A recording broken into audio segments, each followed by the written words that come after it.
जय श्री राधे कृष्ण। आप सभी का आपके अपने YouTube channel BK Mishra present में बहुत बहुत स्वागत है। वर्ष 2025 आश्विन मास अमावस्या तिथि पर जो कि 21 सितंबर 2025 दिन रविवार को सर्वपितृ अमावस्या पर जो कि सूर्य ग्रहण लग रहा है। ऐसे में क्या करें, सभी के मन में संशय है। हिंदू धर्म में आश्विन अमावस्या तिथि का बड़ा ही विशेष महत्व माना गया है।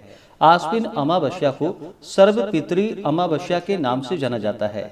इस दिन महालया श्राद्ध किया जाता है। पितरों को प्रसन्न करने के लिए उनका श्राद्ध तर्पण आदि का कार्य किया जाता है तथा खास करके इस दिन गंगा स्नान करना, दान पुण्यों के कार्य करने का भी विशेष महत्व माना गया है।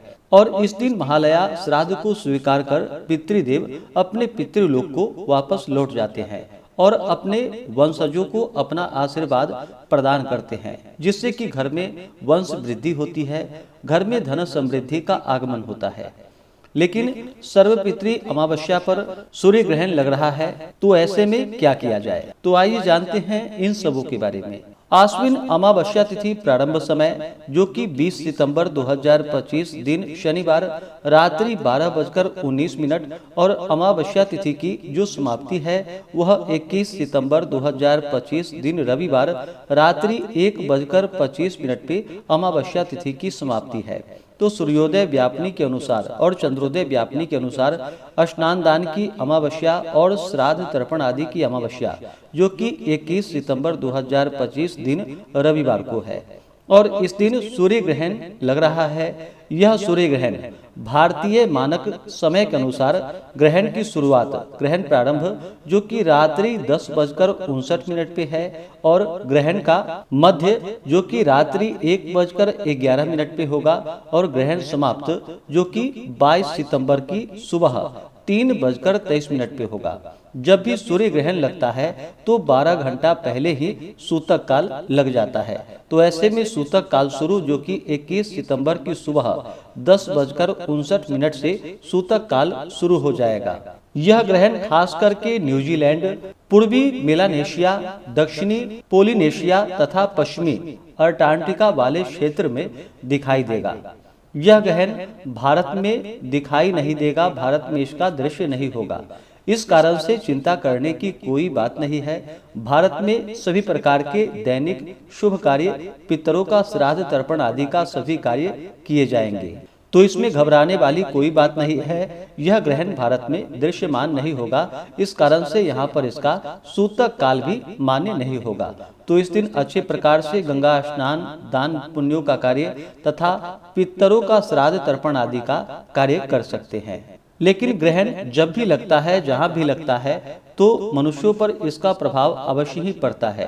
ग्रहण के दौरान खास करके गर्भवती स्त्रियों को ध्यान देना चाहिए। इस दौरान जो कि घर से बाहर नहीं निकलनी चाहिए। अपने आसपास धारदार वस्तुएं जैसे कि कैंची, छुरी, चाकू, सुई आदि धारदार वस्तुएं बिल्कुल भी नहीं रखनी चाहिए। ग्रहण के दौरान जो कि स्नान दान का विशेष महत्व माना गया है तथा इस दौरान दान पुण्यों के कार्य करने का तथा इस दौरान जो कि मानसिक जप का बड़ा ही विशेष महत्व माना गया है। इसका कई गुना पुण्य फल प्राप्त होता है। 21 सितंबर को जो कि सर्वपितृ अमावस्या है, 21 सितंबर को ब्रह्म मुहूर्त का समय सुबह 4:34 से सुबह 5:22 तक होगा। सूर्योदय का समय सुबह 5:46, सूर्यास्त शाम 5:55 होगा। राहु काल का समय शाम 4:24 से शाम 5:55 तक होगा। राहु काल समय के दौरान कोई भी शुभ कार्य या नया कार्य नहीं करना चाहिए, इसका ध्यान रखें। प्रातः काल स्नान दान का शुभ मुहूर्त जो होगा वह समय सुबह 4:58 से सुबह 6:09 तक होगा। इस दौरान विशेष प्रकार से स्नान दान पूजन आदि का कार्य करे तो बड़ा ही पुण्य फलदायी होगा। 21 सितंबर को अभिजीत मुहूर्त का समय सुबह 11:50 से दोपहर 12:38 तक होगा। इस दिन पितरों का श्राद्ध तर्पण आदि का कार्य जो कि मध्याह्न काल के समय में करना चाहिए, दोपहर के समय में करना चाहिए। तो सुबह 10:30 से लेकर के आप श्राद्ध आदि का कार्य शुरू कर सकते हैं और यह दोपहर के 3:30 तक इन कार्यों को संपन्न कर सकते हैं। खास करके सुबह 11:30 से लेकर के दोपहर 1 बजे तक श्राद्ध तर्पण आदि का कार्य जो कि बड़ा ही उत्तम होगा। विजय मुहूर्त का समय 21 सितंबर को दोपहर 2:16 से दोपहर 3:04 तक होगा। इस दिन गोधूली मुहूर्त का समय शाम 6:19 से शाम 6:43 तक होगा। शाम को पूजा का शुभ मुहूर्त शाम 6:19 से शाम 7:30 तक होगा। नक्षत्र जो कि पूर्वा फाल्गुनी होगा सुबह 9:32 तक, उसके बाद उत्तरा फाल्गुनी नक्षत्र होगा।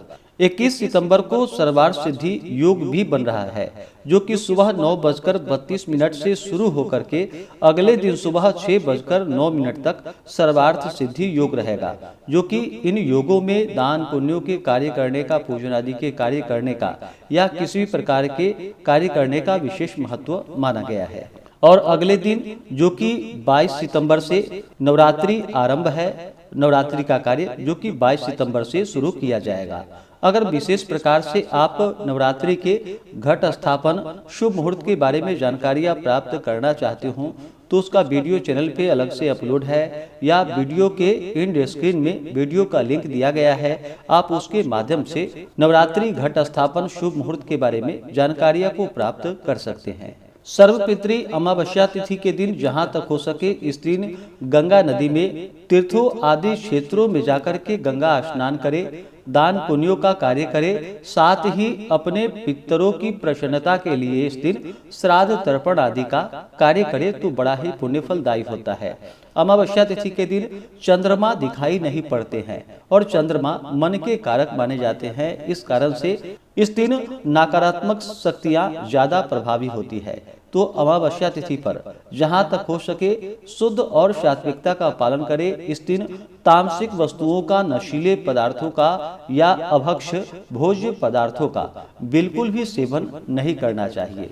इस दिन जो भी अपने पितरों के निमित्त भोजन आदि बनाते हो, ब्राह्मणों को भोजन कराने के लिए, तो भोजन में प्याज लहसुन आदि का प्रयोग बिल्कुल भी ना करें। शुद्ध और सात्विक तरीका से ही भोजन को तैयार करें। उसके बाद ब्राह्मणों को भोजन करवाए, गरीबों को भोजन करवाए, जहां तक हो सके दान पुण्यों का कार्य करे तो यह बड़ा ही उत्तम माना गया है। सर्वपितृ अमावस्या पर 21 सितंबर को शाम के समय में पितरों की प्रसन्नता के लिए पितर उस समय जो कि अपने पितृलोक के लिए प्रस्थान करते हैं तो अपने घर के दरवाजे के पास जो कि एक दीप प्रज्वलित करे और वहां पर मीठे पूरी तथा खीर आदि रख करके और साथ ही थोड़ा सा जल रखे और अपने पितरों से प्रार्थना करे कि आपके रास्ते के लिए यह मैंने दीप प्रज्वलित किया है और आपके निमित्त यह मैंने भोजन रखा है, इसे आप स्वीकार कीजिए और हमें अपना आशीर्वाद प्रदान कीजिए।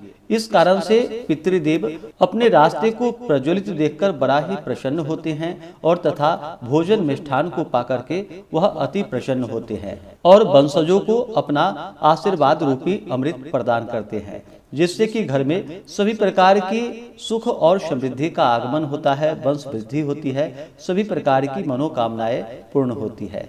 अमावस्या तिथि पर जहां तक हो सके मछलियों के निमित्त आटे की गोली बना करके तालाब पोखर आदि में डाले।